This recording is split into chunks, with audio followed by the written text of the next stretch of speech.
it's a lot of things that take into account when you talking about being viewed as a top 5 quarterback. It's not a laundry list. This is a list that, it has to be taken very seriously. Yeah, so Week 17 is come and gone in the NFL, and it's no longer 2023. So new year, same quarterbacks, or new year, different quarterbacks. We'll see with my top 5 list this week.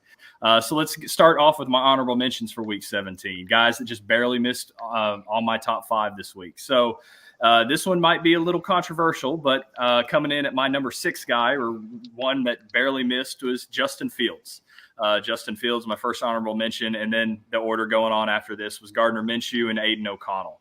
But let's go ahead and get into my top 5 quarterbacks of Week 17. Starting off with number 5, Derek Carr. Derek Carr had a 111.1 QBR, 24 of 32 for 197 yards and 2 touchdowns. Carr came to play with the division on the line. Derek Carr can Derek Carr, right? But he didn't Derek Carr this week. He played big on third down over and over again, and he rarely made an error all game. The Saints needed it. He was quick and decisive with reads and threw the ball all over the yard against this Tampa Bay defense, which has been playing well as of late. So Derek Carr definitely deserves number 5 on my list, and they've got a big game this week against my Atlanta Falcons to see if they can get into the postseason, depending on what Tampa does. So Derek Carr is going to need to continue to play like this in Week 18. But moving on to number 4, Joe Flacco. Joe Flacco had 121.1 QBR, 19 of 29 for 309 yards, 3 touchdowns, and 1 interception. I've got to dock Flacco on this list because of the interception. It was weird trying to throw a screen, defenders trying to jump up, intercept it. You're just kind of holding on to it, waiting to throw it, and then you still decide to throw it anyway. So one kind of mental miscue from Joe Flacco hurts the performance. But at the end of the day, he continues to keep the offense moving with precision and precise scheduling. He even made an outstanding play with his legs, which I would have never thought I would have seen 30-something-year-old Joe Flacco make for that third touchdown that he threw. But Joe Flacco is continuing to play like an elite quarterback, regardless of the mistakes that he makes. He is playing Josh Allen-like in terms of being a quarterback that can overcome the mistakes that do happen on the field. And Joe Flacco can be really dangerous in this postseason for Cleveland, which I know Kenyon is very happy about having Joe Flacco as the 4th quarterback in Cleveland Browns, brown and orange. But moving on to number 3, Brock Purdy. Brock Purdy had 124.7 QBR, 22 of 28 for 230 yards and 2 touchdowns. Brock had a great bounce back performance after obviously the bad game against Baltimore. For the most part, he kept the offense in rhythm, delivered beautiful balls on time over and over and over again. And when necessary, he pulled out the Houdini and made plays and made stuff happen with his legs, and shows he's not always just a system quarterback. So great bounce back game from Brock Purdy. And this is what they're going to continue to need to see if they're going to really push deep in the postseason and maybe take it to Baltimore in the Super Bowl if they do happen to meet again. But moving on to my number 2 quarterback for Week 17, number 2, Jordan Love.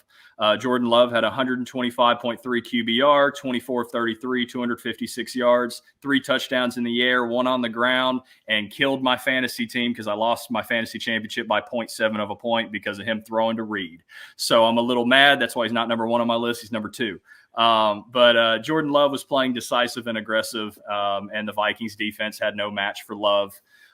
His ability to contort his body and make all the crazy throws is his calling card, very similar to an Aaron Rodgers, very similar to a Patrick Mahomes. And continued growth for Jordan Love definitely means he's going to be the franchise quarterback in Green Bay.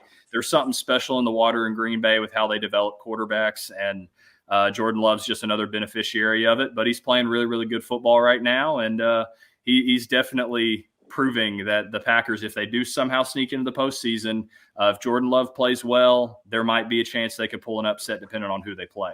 But going on to my number 1 quarterback of Week 17, 2 weeks in a row, definitely probably 2-time MVP, number 1, Lamar Jackson. Lamar Jackson had a perfect 158.3 QBR, 18 of 21 for 321 yards and 5 touchdowns with an additional 35 yards on the ground. Lamar threw some dimes today or on Sunday. His ball placement was second to only Michael Penix Jr. In all of football. And the two dominating weeks of football for Baltimore and for Lamar Jackson in general is sealing him this second MVP award.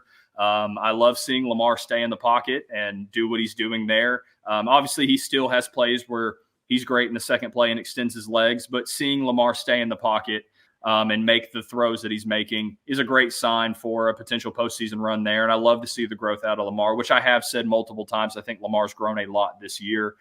There's still obviously plenty more growth he needs to make, especially if they're going to win a Super Bowl. But I do think he's deserving of the MVP, and I do think this Baltimore Ravens team is one of the best in football, if not the best in football, especially with how they're playing right now. And I'd love to see a rematch of Baltimore-San Francisco in the Super Bowl. But that's my Week 17 list of the best quarterback performances. Make sure you can grill me in the comments and maybe some of these honorable mentions like Jalen Hurts or somebody else that I left out, Kyler Murray. We can debate it in the comments. There's pretty good quarterback performances here that I might have left out. So go leave me some comments on who I missed out, and we can go debate it. But with that being said, that's all for my Week 17 list, and got one more week to go and sum it all up for postseason.